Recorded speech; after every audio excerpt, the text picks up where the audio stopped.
The Ash Hollow bar is cloaked in near darkness as midnight approaches, its dim interior sparsely occupied. The wind howls relentlessly, besieging the bar with its chilling breath. The bar door bursts open, shattering the night's uneasy calm. Paul stumbles into the bar, a figure of disarray and palpable fear. He shivers uncontrollably, a stark testament to the terror that grips him. His voice, raspy with desperation, cracks as he pleads for assistance. "I need help," he croaks, his plea echoing in the emptiness. The weight of his words hangs heavy as he reveals, "My wife, my little girl." His voice gains a desperate edge. "They're still out there." In the dimly lit bar, Roy pauses, the wiping cloth still in his hand. Roy's eyes fix on Paul, a hint of suspicion clouding his gaze. His lips part slightly, a question hanging in the air, a challenge to the unseen. "Out where?" The question echoes, cutting through the silence, demanding answers from the void. Paul struggles to speak, his voice shaking with urgency and fear. He frantically recalls Route 8. The car, it skidded into a snowbank, past the town line sign. His voice rises with panic as he continues. "Maybe 5 miles south of that old church ruin." Paul closes his eyes briefly, trying to regain composure, the image of the snowbank burned into his mind. A heavy silence descends upon the bar, thick with unspoken dread. The air is thick with anticipation, each breath held as stories of the old church loom large. A chilling awareness grips the bar, each patron haunted by the unseen dangers lurking just beyond. Even the hearth fire seems to crackle with unease, mirroring the disquiet in every heart. Roy's voice cuts through the silence. "You didn't see anything strange on the way in, did you?" Roy's unease intensifies. "No people in the trees? No one standing in the road?"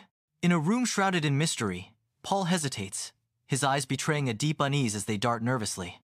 A tremor of fear underlies his words as Paul whispers, "Two thought I saw someone by the fence line, just watching." In the dim light, Roy begins pouring hot coffee into a ceramic mug. Roy hands over the mug with a determined look. Roy speaks with resolve. "You best drink this, then we'll go get your family." On the desolate road, a decision solidifies as I agree to accompany Roy and Paul. My knowledge of the hidden routes our only guide. Snow chains, symbols of precaution, are packed into Roy's weathered pickup, hinting at the treacherous journey ahead. With the final preparations complete, the pickup is ready to embark. Inside the car, tension fills the space as I sit armed, a shotgun lying across my lap. In the back seat, Paul's unease sharpens as he glimpses 2 glowing red eyes outside, his body tensing with sudden fear. An eerie silence descends, as the skeletal church stands sentinel over the desolate landscape. Roy slows the car, his gaze intensifying as he searches. Paul shouts with excitement, "There! That's it! That's our car!" A blue SUV lies entombed beneath a relentless shroud of snow, its form almost swallowed by the blizzard's icy grip. The blizzard rages on, a symphony of snow and wind, testing the limits of survival in this unforgiving landscape. Roy stands beside the truck, his expression serious as he gives instructions. Roy warns, "Stay in the truck. If they're in there, we'll bring them." The tension hangs thick in the air as they prepare for what lies ahead. With the doors flung wide, the car was empty, no one to be seen. Bootprints marks the soft earth, a trail leading into the silent trees. A desolate, unknown landscape becomes the stage for primal terror as Paul unleashes a blood-curdling scream. "Where is my family?" Roy's frustrated curse shatters the tense silence as concern etches deeply into his face. Paul bursts into the woods, his face a mask of desperation. Branches whip past him as he races deeper into the dense foliage, his breath catching in his throat. He stumbles, his momentum carrying him forward as he cries out in anguish, "Lily!" He continues his headlong rush, the forest closing in around him, a silent witness to his torment. Paul hears a voice. "Daddy." Paul sees his daughter. A subtle shift, a tilt of her head, hints at something deeply unsettling. Paul's voice trembles as he calls out, "Lily?" The child's innocent facade shatters, revealing rows of teeth that twist her smile into a grotesque mockery. Before Roy could do anything, father and daughter were taken by evil. He was too far off. Amidst the chaos, I seize Roy, our survival hinging on a desperate flight from the encroaching horror.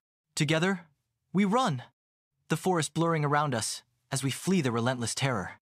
As Roy drives away, he can see Lily in the background, eerily watching him through the snow. The forest blurring around us as we flee the relentless terror. The red taillights fade into the dark. But Lily remains, a silent figure among the trees, swallowed by snow and shadows. They made it out. Cold, shaken, but alive. And for now, that was enough. Many years have passed, and no trace of Lily and Paul was ever found. No one talks about the old roads or what dwells between them. But on bitter nights, when the wind shifts just right, you might hear laughter from the trees.